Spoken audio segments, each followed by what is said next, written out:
चलिए अब इस मसले पर चर्चा की शुरुआत कर लेते हैं। वरिष्ठ पत्रकार विपिन शर्मा जी इस समय हमारे साथ जुड़ गए हैं। विपिन शर्मा जी, स्वागत करती हूं आपका एएनबी न्यूज पर।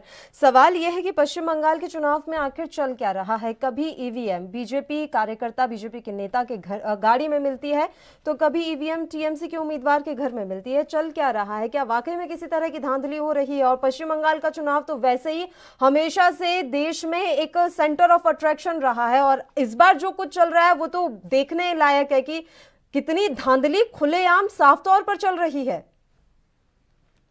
पल्लवी जी,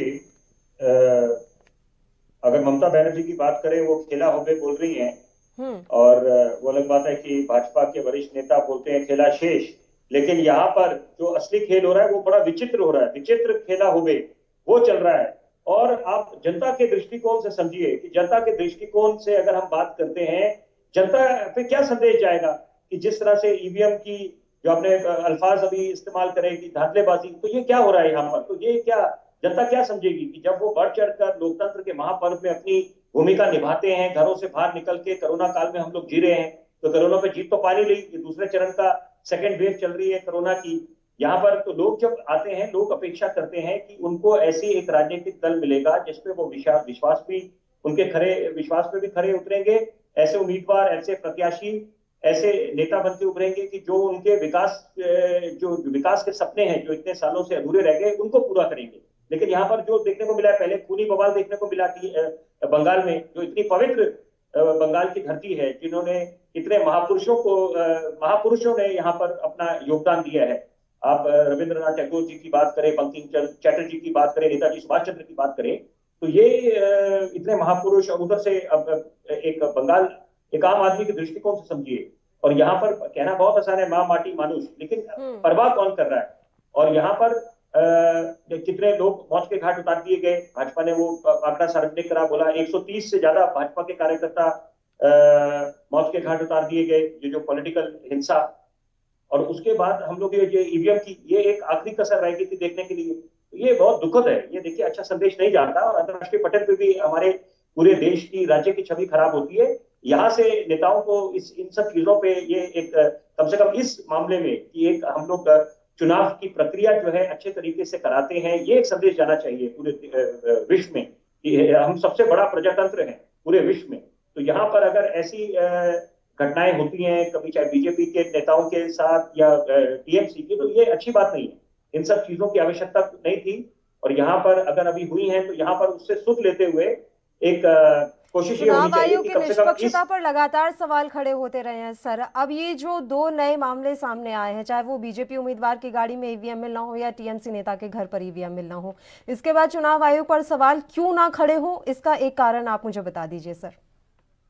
देखिए, मैं जहां तक चुनाव आयोग की बात है, मैं ये बिल्कुल मानूंगा कि चुनाव आयोग जो है एक निष्पक्ष संस्था है, और उनपे हम सवाल उठाएं या वो चीज, मैं जो बतौर एक वरिष्ठ पत्रकार, राजनीतिक विश्लेषक, मैं समझूंगा कि वो ठीक नहीं होगा, क्योंकि ये जांच का विषय है कि वो देखिए जब जो कार्रवाई करनी थी उनपे वो करी गई।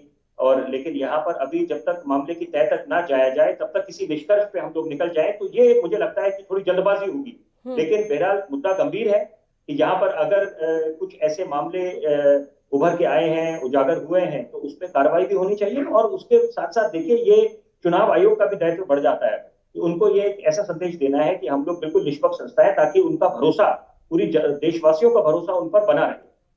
बिल्कुल, पश्चिम बंगाल के चुनाव को लेकर पहले ही लग रहा था कि यहाँ जबरदस्त तरीके से खेला होगा, और वो बातें लगातार कही भी जा रही थी, और अब ऐसा देखने को भी मिल रहा है।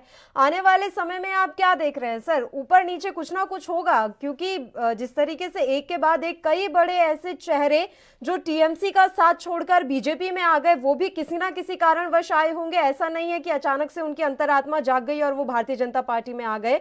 तो आने वाले समय में भी सियासत में बहुत खेल देख रहे हैं आप पश्चिम बंगाल की। बिल्कुल, बहुत खेल देखने बाकी हैं, अभी पिक्चर काफी बाकी है। और ये बात देखिए, क्योंकि आपका सवाल बहुत अहमियत रखता है, तो उसके मैं जवाब ये दूंगा कि दो बातें, इन दो बातों की बहुत अहमियत है।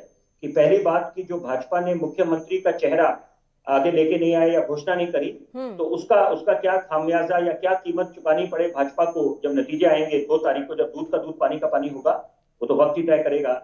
लेकिन जिस भारी संख्या में टीएमसी से हताश होकर, देखिए कोई ना कोई तो कारण रहा होगा, मैं आपसे इत्तेफाक रखता हूं कि ऐसे तो बेवजह आए नहीं कि जो टीएमसी से हताश होकर या जो भी कारण आज दूसरी तरफ भाजपा की तरफ रुख कर गए हैं उनके नेता, उनके विधायक, तो उसका उसका क्या असर पड़ने वाला है इन 8 चरणों के चुनावों में, वो भी वक्त तय करेगा। लेकिन ये दोनों जो बातें हैं इनकी बहुत अहमियत है।